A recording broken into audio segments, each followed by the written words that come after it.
How's it going, everybody? Have you ever said to yourself or said to someone else, man, I have a huge problem with procrastination?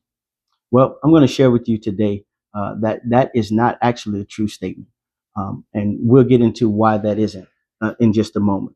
But before we do that, I'd like to read for you a passage of scripture from Proverbs chapter 6, verses 6 through 11. And I'm going to read it here from you because I don't want to try to quote it and mess it up. The scripture says this: Go to the ant, thou sluggard, consider her ways, and be wise, which having no guide, overseer, or ruler, provided her meat in the summer, and gathered her food in the harvest. How long wilt thou sleep, O sluggard? When wilt thou arise out of thy sleep? Yet a little sleep, a little slumber, a little folding of the hands to sleep, so thy poverty come as one that travaileth, and thy want as an armed man. What does that have to do with procrastination? Well, it is this one thing that the ant is singularly focused on. Winter is coming. Winter is coming. Winter is coming. Winter is coming. In my entire life, I have never observed an ant standing still. And I believe that to be the fact because winter is coming. And so ants know that winter is coming. And when winter sets in, they won't be able to find any food or food source. And so they're constantly moving about because they understand that their constant motion and constant moving is going to provide for them in the harsh winter.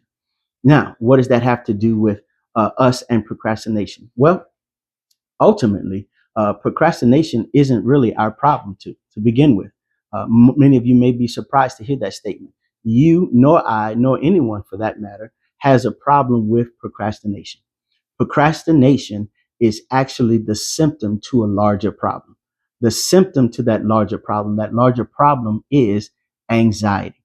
The issue is we have anxiety about a particular outcome that we believe to be negative to us, or we don't believe that we either have the capability of carrying out a particular activity, we don't have the wherewithal or what it takes to finish the thing that we've been putting off, or we believe that this thing that we've been putting off is not going to work to our benefit.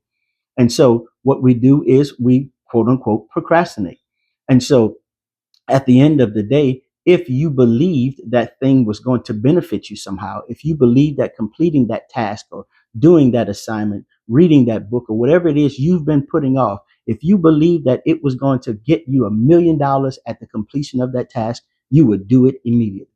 Not only would you do it immediately, if you did not know how to do it, you would go out and learn how to do it immediately. And then you would do it because why? You believe that it's going to benefit you upon completion. And that's the problem we have with procrastination, right? The procrastination is simply the anxiety that we have developed around the thing that we have been putting off. And so one of the things that I've learned about procrastination, I should say I learned that particular fact about procrastination from Myron Golden and his TED Talk on that very subject. You should go and check out his video on his channel.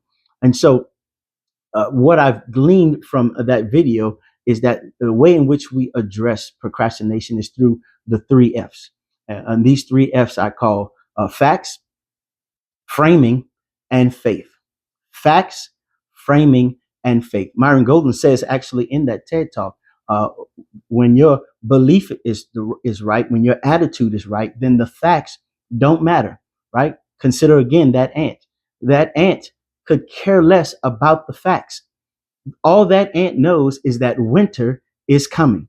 And because winter is coming, I have to do everything within my power to provide enough for me to make it through the winter.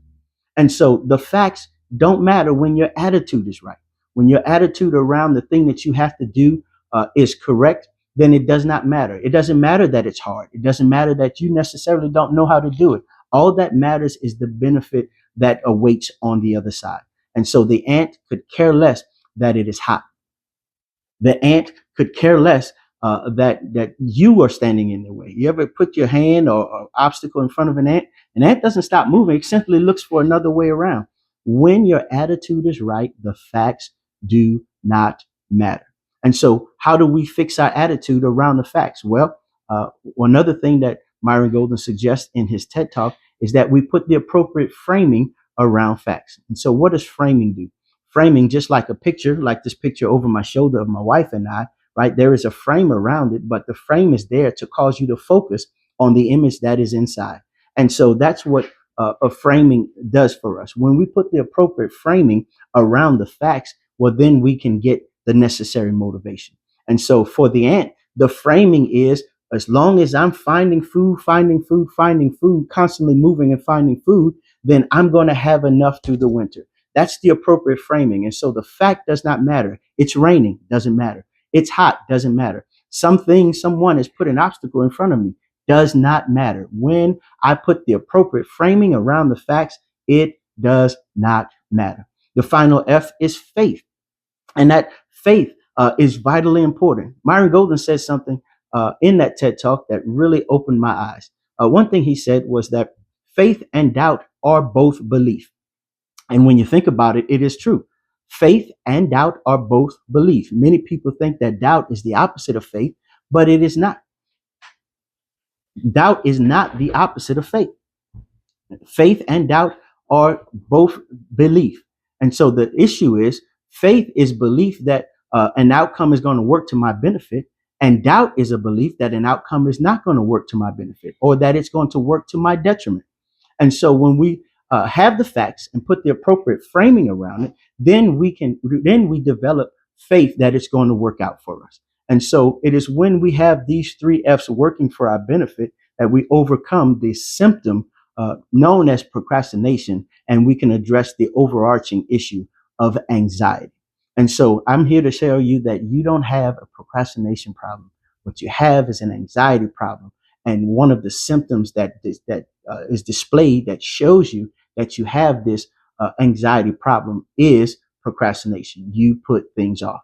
And so when you put the appropriate framing around the facts, you build enough faith to actually take action. So consider the ant. Be like the ant. Remind yourself that winter is coming.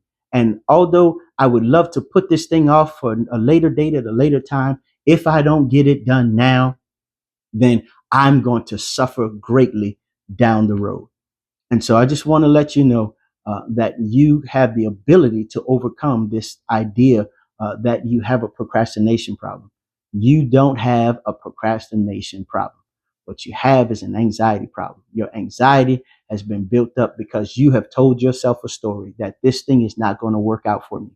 And so when you put the appropriate framing around the facts, you build enough faith.